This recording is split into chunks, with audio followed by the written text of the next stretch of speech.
지금 유다는 멸망 직전에 처해 있었습니다. 나라가 멸망하면 어떻게 될까요? 백성들은 무참히 죽임을 당하고요, 백성들 거의 전체가 노예로 끌려가게 되어 있습니다. 자, 그런데 오늘 미가 선지자는 멸망을 앞둔 유다 백성들에게 아주 놀라운 말을 하고 있습니다. 1절 상반절에 이렇게 되어 있지요. 딸 군대여 너는 때를 모을지어다. 딸 군대여, 딸이면 딸이고 군대면 군대지 왜 딸 군대여 이렇게 말하고 있을까요? 유다 백성들은 딸처럼 연약한 나라로서 바벨론에 꼼짝없이 붙들려갈 수밖에 없는 처지지만 동시에 너희는 군대라는 거예요. 즉 연약해서 포로로 잡혀가더라도 군대처럼 질서와 규칙을 가지고 고난을 잘 적극적으로 대처해 나가라는 것입니다. 왜냐하면 하나님이 포로로 잡혀가게 하시는 것은 멸망이 아니라 뭐라는 거지요? 개혁이기 때문입니다. 그래서 미가는 유다 백성들에게 우리는 반드시 돌아온다 그런 확신을 가지고 잡혀갈지라도 그냥 잡혀가지 말고 군대처럼 힘있게 질서를 가지고 잡혀가야 된다 이렇게 이야기를 하고 있습니다. 자, 1절 중반절에 이렇게 되어 있어요. 그들이 우리를 애워쌌으니 애국 군대가 아니 바벨론 군대가 예루살렘을 포위한 것입니다. 그래서 예루살렘은 멸망하고요, 예루살렘 성전은 무너졌습니다. 막대기로 이스라엘 재판자의 뺨을 치시리로다. 바벨론 유수라는 극약 처방을 통해서 하나님은 교만한 유다 권력자들의 뺨을 치시겠다는 것입니다. 뺨이요. 잘못하면 손바닥을 맞아요. 그런데 뺨을 맞으면 어떻게 되는 거지요? 굉장히 기분이 나빠요. 이것은 뺨을 맞는다는 말은 모욕을 주는 것이고 치욕을 주는 거지요. 자, 그런데 막대기로, 이 막대기가 어떤 막대기일까요? 하나님의 사용하시는 바벨론 막대기거든요. 그 바벨론 막대기를 가지고 이스라엘 얼굴을 치는 거예요. 수치예요. 모욕이에요. 모멸을 주는 거죠.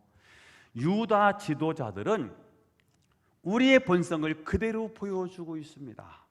하나님께서 우리를 마냥 내버려 두시면 우리는 절대로 성경대로 살지 않을 것이고요, 아무도 기도하지 않을 것입니다. 과연 누가 자발적으로 스스로 자기를 낮추며 하나님께 복종할 수 있겠습니까? 아마 가만 내버려 두면 그럴 사람이 거의 없을 것입니다.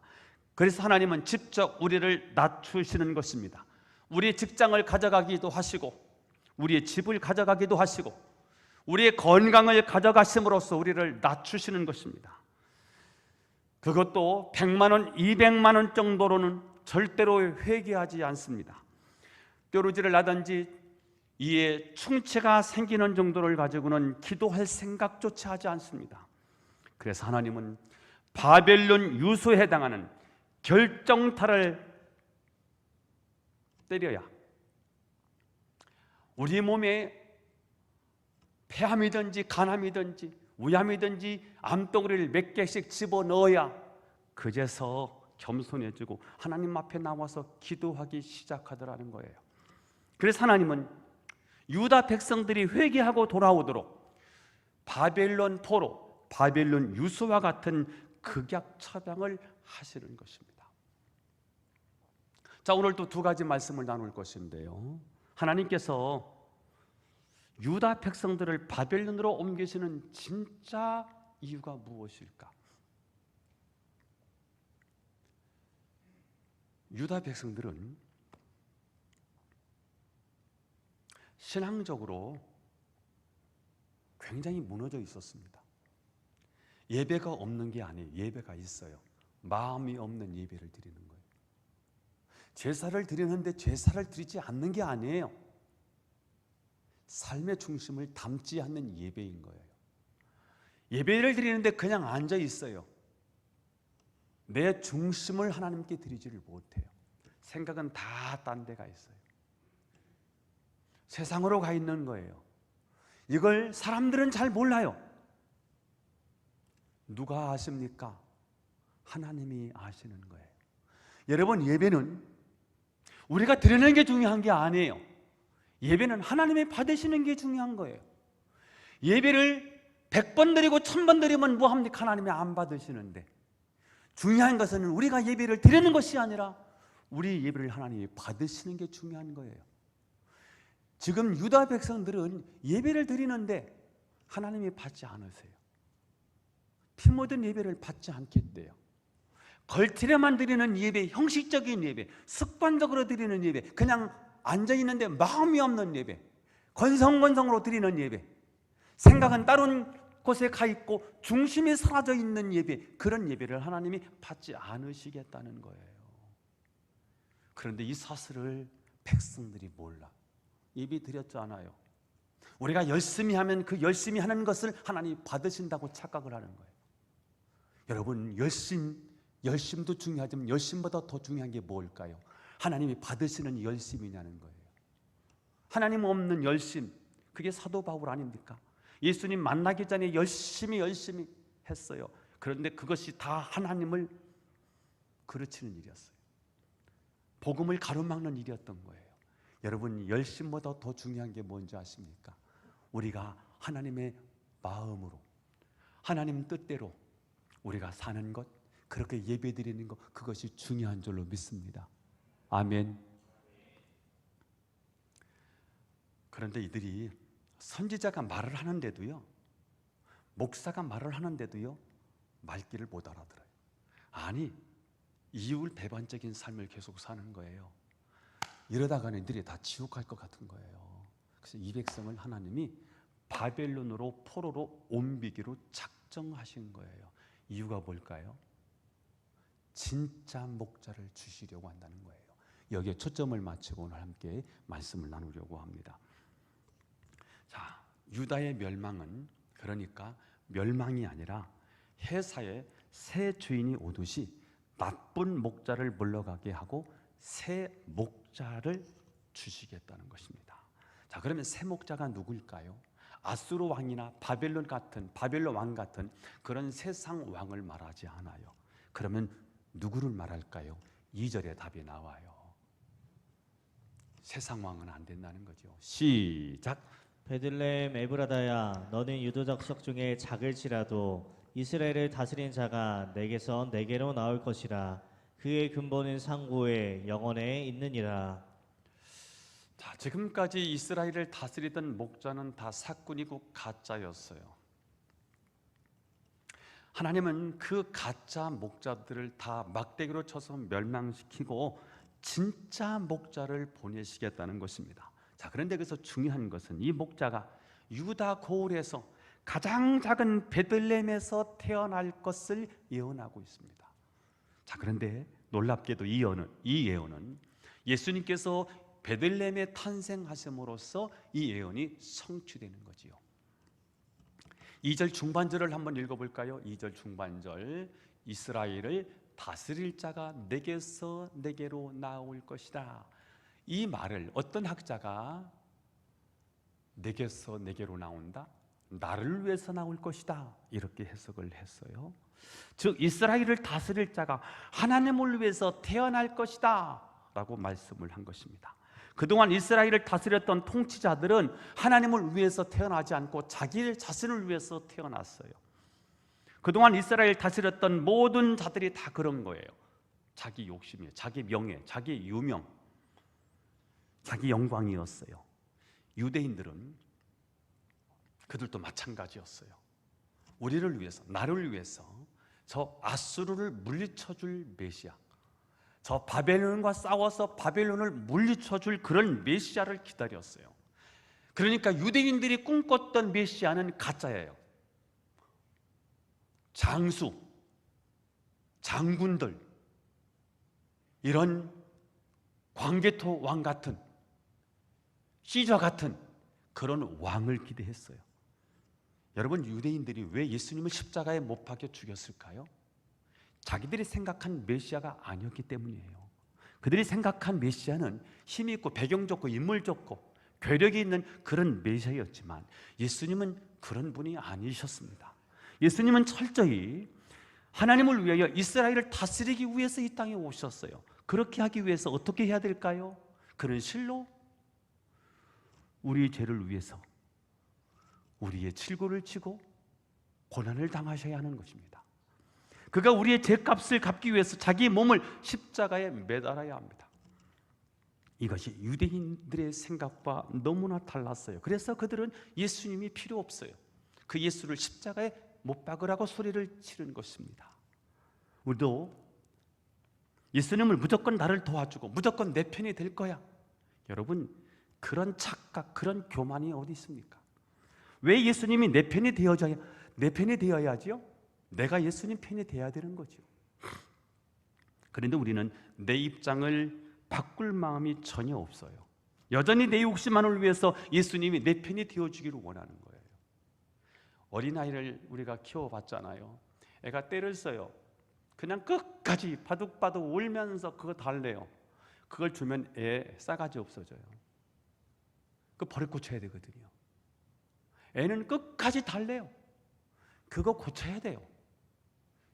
TV에 보니까 무슨 박사님, 그분이 애들 이렇게 교육하는 거 보니까요, 그거 고치더라고요. 어떻게 해서? 주면 못 고쳐. 지 맘대로 하려고 하거든. 그러니까 우리는 귀찮으니까 주워버려. 하나님은 그렇게 안 하세요. 누가 바뀌어야 돼요? 아이가 바뀌어야 돼요. 엄마 뜻대로. 그래야 그 아이의 인격이 정상적으로 형성되거든요. 근데 부모가 자식을 자기가 키우지 않고 할머니한테 맡겨. 할머니는 어때요? 좋은 분이죠. 다 줘. 그래서 아이는 누가 키워야 되느냐? 엄마가. 어떤 엄마가? 이 아이를 바른 인격으로 만들려고는 엄마가 아이를 키워야죠. 그래, 지 마음대로 안 해. 여러분, 이게요, 신앙도 똑같은 거예요. 우리는 하나님을 바꾸려고 해요. 하나님이 내 편을 만들려고 해요. 그래서 부르짖는 거예요. 그건 아니죠. 내가 하나님 편이 되기 위해서 기도해야 되는 거 아닙니까? 근데 우리는 여전히 하나님을 내 편으로 만들려고 하는 거예요. 틀린, 잘못된 내 편으로 만들려고 해요. 이게 문제가 되는 거죠. 그러나 여러분, 그분은 내 마음대로 디자인할 수 있는 분이 아니에요. 그분은 내 마음대로 어떻게 만들 수 있는 분이 아니에요. 왜 그럴까요? 2절 하반절에 나와요. 이렇게 되어 있어요. 그의 근본은 뭐예요? 상고예요. 그의 근본은 뭐예요? 영원이에요. 이 말이 무슨 말일까요? 그는 근본 자체가 우리와 완전히 다르다는 거예요. 그의 근본은 상고예요. 태초예요. 그리고 그분은 잠시 살다가 죽는 그런 인간이 아니라 신성을 가진 영원한 하나님이라는 거예요. 그러니 그분을 어떻게 바꿔요? 우리가 바뀌어야지요. 그분을 우리 편으로 만든다고 웃기는 소리 하지 마세요. 내가 하나님 편이 돼야 되는 거예요. 바로 여기에 이스라엘 백성들의 의문이 있는 거예요. 왜 신성을 가진 하나님이 직접 우리 가운데 오셔야 할까? 도대체 무슨 엄청난 문제가 있기에 하나님은 베들레헴처럼 아주 작은 동네에서 태어나셔야 할까? 그것은 우리의 경제적인 문제나 정치적인 문제 때문이 아니라는 거예요. 만약 유다를 독립시키고 원수를 몰아내는 일이라면 모세를 보내면 돼요. 기드온을 보내면 돼요. 여호수아 같은 장군을 보내면 됩니다. 그러나 우리의 문제는 정치 문제가 아닌 거예요. 경제 문제가 아닌 거예요. 우리의 건강상의 문제가 아니에요. 우리의 문제는 뭐예요? 하나님 떠난 거예요. 죄 문제인 거예요. 하나님과의 우리 사이에 어긋난 관계가 있다는 거예요. 하나님과의 관계의 문제인 거예요. 따라서 이 문제는 우리 인간을 만드신 장본인이 오셔야 되는 겁니다. 그래서 하나님의 아들이 인간의 몸을 입고 이 땅에 오셔서 우리의 죄를 대신해서 십자가에 못 박혀 죽으시는 거예요. 우리의 문제는 뭐예요? 죄 문제예요. 우리는 하나님을 떠난 죄예요. 이 죄는 마귀를 이기지 않으면 못 이기는 죄예요. 해결할 수 없는 죄예요. 근본적인 문제인 거예요. 우리는 어디에 갇혀 있어요? 육신에 갇혀 있어요. 여기 있으면 우리는 서울 못 가요. 한계가 있는 거예요. 우리는 여기 있으면 미국에 못 가 있는 거예요. 우리는 여기 한계가 있는 거예요. 그 다음에 우리는 바르게 살고 싶어요. 근데 바르게 살 수 없도록 만드는 악한 세력이 있어요. 그게 누구예요? 마귀예요. 누구 말을 듣고 우리가 죄를 졌습니까? 마귀 말을 듣고요. 그래서 마귀를 깨뜨리지 않으면 우리 인생의 문제는 해결이 안 되는 거예요. 이게 근본적인 문제인 거예요. 그분이 오셔야 된다는 거예요. 보내봤는데 안 된다는 거잖아요. 왕들을 보냈는데 안 돼요. 선지자를 보냈는데 안 돼요. 제사장을 보냈는데 인간의 문제는 해결이 안 된다는 거잖아요. 그래서 진짜 목자가 오셔야 된다는 거예요. 그분이 누구이십니까? 그분이 저와 여러분의 주님이신 예수 그리스도인 줄로 믿기를 축복합니다. 자, 그런데 이분이 오시기 전까지는 이스라엘은 상당 기간 동안 고통 속에 방치될 것을 예언하고 있어요. 3절입니다. 읽어보겠습니다. 시작. 그러므로 여인이 해산하기까지 그들을 붙여두시겠고 그 후에는 그의 형제 가운데에 남은 자가 이스라엘 자손에게로 돌아오리니. 자, 하나님은 지금 이스라엘 신앙이 다 무너져 있어요. 말씀 안에 있는 게 아니에요. 그냥 억지로 지키는 거지 하나님이 그 안에 없어요. 이러다가는 이 백성이 끝장날 것 같은 거예요. 하나도 구원받지 못하고 다 지옥 백성이 될 수밖에 없는 거예요. 그래서 하나님이 이러다간 죽겠다 해서 수술을 결정하셨어요. 그 수술이 뭐예요? 바벨론 포로인 거예요. 아이들을 수술해야 되겠구나. 고칠 수 있는 병이다. 그래서 하나님은 바벨론으로 포로로 잡혀가게 해요. 이것은 멸망이 아니라 뭐라는 거예요? 개혁이라는 거예요. 이건 죽이려고 그러는 게 아니라 수술하는 거예요. 고통이 목적이 아니고요, 치료가 목적인 거예요. 자, 그런데 오늘 미가 선지자를 통해서 이스라엘 백성들에게 주시는 메시지가 뭐냐면, 그러나 너희가 바벨론의 포로로 잡혀간다고 해서 즉시로 곧바로 너희들이 다 회복되는 것은 아니다. 언제까지 너희들을 붙잡아 그 죄악 속에 붙잡아 두는지 아느냐? 여인이 해산하기까지. 여인이 해산하는 때가 언제예요? 여자가 아이를 낳아요. 처녀가 잉태하여 아이를 낳을 거예요. 그때까지는 그 죄악 속에 그냥 붙여주시겠다는 거예요. 그때가 언제인지요? 언제입니까? 700년 후에 예수님이 오세요. 처녀의 몸에서 예수님이 오시지요. 그때까지 붙들어 두시겠다라고 말씀을 하셨어요. 자, 그러니까 우리의 문제를 풀 수 있는 열쇠는 딱 하나, 예수 그리스도가 오셔야 되는 거예요. 다른 열쇠는 다 잘못된 것입니다. 공자, 석가모니, 마음의 뜻 다 잘못된 키입니다. 만약 다른 열쇠로 문이 열린다면 그것은 큰 비극의 시작이 될 것입니다. 우상에게 절을 했는데 길이 열렸어? 인간적인 방법을 다 사용했는데 길이 열렸어? 여러분, 그것은 재앙의 문이 열린 거나 다름이 없는 것입니다. 오직 우리 인생의 해답은 예수님이라는 거예요. 자, 그러니까 미가 시대에는 700년 후에 오실 건데 그들은 몰라요. 700년 후에 오실 줄 몰라요. 그러나 오실 메시아, 그분을 바라보면서 그분을 의지하면서 똑바로 신앙생활해야 돼, 이렇게 말씀하는 거고요. 우리는 오신 예수 그리스도를 바라보면서 신앙생활이 뭐예요? 그분을 바라보는 거예요. 그분이 삶을 바라보는 거예요. 힘들고 어려울 때, 낙심하고 피곤해서 넘어지려고 할 때 우리를 거역하신 자를 참으신 그분을 기억하라는 거예요. 그러면서 참고 인내하면서 살라고 말씀하시는 거죠. 자, 그런데 700년 뒤에 오시네요. 예수님이 더디 오시는 이유가 무엇일까? 그것은 여러분 우리의 죄성 때문에 그렇습니다. 하나님이 너무 빨리 오셔서 우리의 문제를 해결해 주시면 사람들은 불평할 거예요. 왜 우리가 노력할 기회조차 뺐습니까? 도대체 우리를 뭘로 보시는 겁니까? 우리를 너무 무시하는 거 아닙니까? 이렇게 불평할 수 있지요. 따라서 인간은 비참한 상태를 충분히 오래 있을 필요가 있다는 거예요.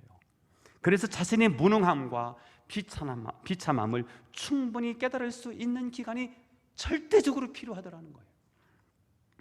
예수님이 너무 빨리 오시면 이렇게 불평하고요. 그리고 그렇다고 너무 늦게 와서 도와주면 다 죽어요. 그래서 하나님은 정확한 시간에 개입을 하시고요. 개입한 후에도요. 충분한 시간을 두고 우리를 인도하시더라는 거예요. 우리를 너무나도 잘 알아요. 여러분, 혹시 여러분의 삶에 고난이 시작되었습니까? 너무 조급하게 생각하지 말라는 거예요. 고난의 기간이 짧으면 사람은 근본적으로 안 바뀌어요. 내 자 못 깨요. 욕심 하나도 못 버려요. 내 주장, 내 철학 못 깨요. 잠시 교만해진 듯 고개를 숙이다가도 기회가 주어지면 옛날 실력 다시 나와요. 옛날 버릇 나와요. 옛날 그 못된 습관 그대로 나와요. 어느 정도 시간이 지나서 참으로 기가 꺾이고 자신이 하나님 앞에 아무것도 아니라는 사실을 진심으로 인정하게 될 때 참 목자 되신 예수 그리스도는 우리를 회복시켜 주신다는 거예요. 저는 여러분의 신앙이 참 목자를 통해서 완전히 회복되게 되기를 예수님의 이름으로 축원합니다. 자, 두 번째, 자, 우리 예수님이 우리의 목자가 될 때 우리의 삶은 어떻게 될까? 창대하고 풍성할 거래요. 다시 한번, 하나님이 우리에게 참 목자를 주셨잖아요. 자, 오늘 미가 선지자의 예언은 분명히 유다 백성들을 향한 메시지였어요. 니네 망해. 예루살렘 성전이 너희들 지켜줄 줄 알지. 야, 그 성전도 무너져. 왜요? 너희들의 신앙이 하나님 앞에 합당하지 않아. 하나님이 아니고 너희 인간의 의로 가득 차 있어. 그러지 않으면 너희들이 완전히 하나님의 사람이 안 될 것 같아. 그런데 너희들을 회복하기 위해서, 너희들을 개혁하기 위해서 너희들을 바벨론의 군대를 일으켜서 예루살렘을 에워쌀 거야. 그리고 유대를 이끌어갔던 지도자들의 얼굴을 뺨을 칠 거야. 수치를 줄 거야. 이렇게 해서 하나님이 이들을 회복하신다는데, 그런데 그렇게 해서 회복되는 것은 맛보기이고 진짜는 누가 오셔야 되느냐? 오늘 미가 선지자는 예수님이 오셔야 된다는 거예요. 그분은 진짜 목자라는 거예요. 참 목자라는 거예요. 그분이 오시면 우리는 어떻게 되는데요? 예수님이 우리의 목자가 되면 우리의 삶은 어떻게 되는데요? 그분 안에 있으면 창대하고 풍성하게 된다는 거예요. 4절 말씀을 읽어보겠어요. 그가 여호와, 시작. 그가 여호와의 능력과 그의 하나님 여호와의 이름에 위엄을 의지하고 서서 목축하니 그들이 거주할 것이라. 이제 그가 창대하여 땅끝까지 미치리라. 그가 누굴까요? 진짜 목자예요. 예수님이지요. 진짜 목자가 여호와의 능력과 그의 하나님의 여호와의 이름의 위엄을 의지하고 서서 목축할 거예요. 그분은 목자예요. 우리는 양이고요. 그분이 목축할 거예요. 그러면 하나님의 백성들이 그 안에 다 거주할 거예요. 이제 그가, 참된 목자가 창대하여 땅끝까지 미칠 거예요. 다시 말하면 그가 통치하는 나라가 확장되고 확대될 거예요. 하나님 나라가 번성하게 될 거예요. 큰 부흥이 일어날 거예요. 예루살렘에만 머무르는 게 아니에요. 이제는 5대양 6대조로 예수 그리스도의 복음이 확산될 거예요. 그러면 예수를 그리스도로 모시는 나라는 하나님 나라가 임할 거예요. 가장 먼저 예수 그리스도를 나의 주로 그리스도로 모신 심령에는 하나님의 나라가 임할 거예요. 하나님 나라의 특징이 뭐라고 했지요? 의와 희락과 화평의 나라예요. 행복의 나라예요. 기쁨의 나라예요. 누구 때문에? 예수님 때문에. 누가 주시는 기쁨일까요? 예수님이 주시는 기쁨인 거예요. 세상에 줄 수 없는 행복, 세상에 줄 수 없는 기쁨을 예수 그리스도가 주시잖아요. 그 기쁨의 나라를 예수님을 통해서 만들어진다는 거지요. 자, 참복자이신 그리스도는 군사력이나 물리적인 힘이나 돈으로 다스리지 않아요. 왜냐하면 인간의 근본적인 문제가 그런 것에 있지 않기 때문입니다. 모세가 이스라엘 백성들을 애굽에서 이끌어낼 때 그때 사용한 무기가 뭐지요? 마른 지팡이 하나입니다. 모세는 그 마른 지팡이 하나로 수백만 명을 구원해냅니다. 이것은 그가 인간적인 방법이 아니라 하나님의 능력과 하나님의 이름으로 그 일을 해냈다는 거지요. 자, 하나님은 우리에게 참 목자이신 예수 그리스도를 주셨어요. 자, 그런데 우리는 참 목자를 의지하지 않는다는 겁니다. 그래서 우리는 세상을 이길 수가 없는 거예요. 세상을 이길 수 있는 것은 믿음이에요. 세상을 이길 수 있는 분은 오직 예수 그리스도잖아요. 근본적인 문제를 해결하는 분이 누구예요? 예수 그리스도예요. 그분은 십자가에 죽으시면서 우리의 죄의 대가를 지불하신 거잖아요. 십자가에서. 우리의 죄는 어떤 죄지요? 우리의 형벌은 어떤 형벌이지요? 죽음이에요. 죽어야 되는 거예요. 우리가 죽어야 되는 거예요. 그분이 죽으신 거예요. 그분이 그리스도인 거예요. 우리의 문제는 뭐예요? 이 세상 문제인 거예요. 여기에 갇혀서 천국 못 가요. 그런데 예수님은 휘장, 은혜의 보좌, 휘장은 곧 예수님이 육체라고 그랬잖아요. 그래서 예수님은 당신의 육체를 찍고서 새롭고 산 길, 하나님께로 가는 길을 여신 거예요. 그분이 예수 그리스도라고요. 여러분, 우리를 멸망에 빠뜨리는 자가 누구예요? 사탄이지요. 우리를 죄짓게 하는 자가 누구예요? 우리는 그냥 멸망시킬 수 없기 때문에 사탄은 우리에게 죄를 짓게 하고요, 혈기를 부리게 하고요, 고집을 부리게 해서 죄짓게 해서 사탄이 장악을 해버리거든. 그 근본적인 세력이 사단인데 그 사단을 꺾으신 유일한 이름이 누구예요? 예수님이잖아요. 그러니까 우리는 참 목자를 우리에게 주셨어요. 세상을 이기는 예수 그리스도, 사단 마귀 권세를 이길 수 있는 유일한 이름 예수 그리스도, 그분이 우리의 참 목자예요. 그 참 목자신 예수님 우리에게 주셨다는 거예요. 그럼 우리는 어떻게 살아야 될까요? 그분께 우리의 삶을 의지하는 거지요. 아멘. 지금 세상에는 불행한 일이 수없이 일어나고 있습니다. 전쟁이 일어나고요, 불의의 사고가 일어나고요, 사람들끼리 서로 공격하고요, 다른 사람들과 잘 지내보려고 무던히 노력함에도 불구하고 사소한 오해로 관계가 깨어지는 일이 비일비재한 거예요. 이 모든 비극의 원인은 어디 있을까요? 우리가 전적으로 목자를 의지하지 않는 데 있다고 저는 믿어요. 참 목자와 함께하면 어떻게 된다는 거예요? 오늘 본문이 얘기해 주잖아요. 창대하여 땅끝까지 미친다. 풍성이에요. 예수님께서 말씀하셨어요. 요한복음 10장 10절에서 도둑이 오는 것은 도둑질하고 죽이고 멸망시키는 것뿐이에요. 사탄이 오는 것은 죽이고 멸망시키는 거예요. 그러나 인자가 온 것은, 예수님이 이 땅에 오신 것은 양으로 생명을 얻게 하고 더 풍성히 얻게 하려 하십니다. 예수님이 우리에게 생명을 주시고 생명만 주시지 않고 생명을 가진 자에게 우리에게 풍성하게 하신다는 것입니다. 하나님과의 바른 관계만 있기만 하면 우리는 절대 안전하다는 것입니다. 사실 전쟁이나 기근이나 지진이나 불황이나 무슨 전염병이나 이런 것은 하나님이 부리시는 개에 지나지 않아요. 여러분,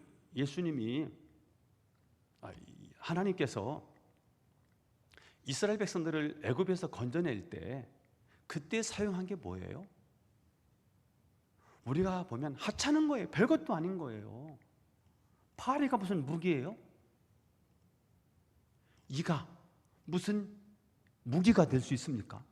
여러분, 메뚜기가 무슨 무기가 되냐고요. 그런데 하나님의 손에 잡으니까요, 이스라엘 백성들을 노예로 삼고 있는 애굽을 초토화시키잖아요. 하나님은 전능하신 분이라고요. 전능하신 하나님이 저와 여러분이 하나님이세요. 그래서 오늘 우리를 위태롭게 하는 것은 불확실한 미래가 아니고요, 기근이 아니고 전쟁이 아니고 전염병도 아니고요, 뭘까요? 참 목자에게 붙어있지 않는 거예요. 요한복음 15장 5절 말씀을 한번 읽어봐요.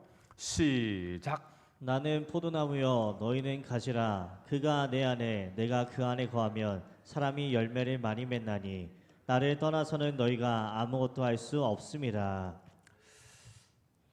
예수님은 포도나무래요. 우리는 가지예요.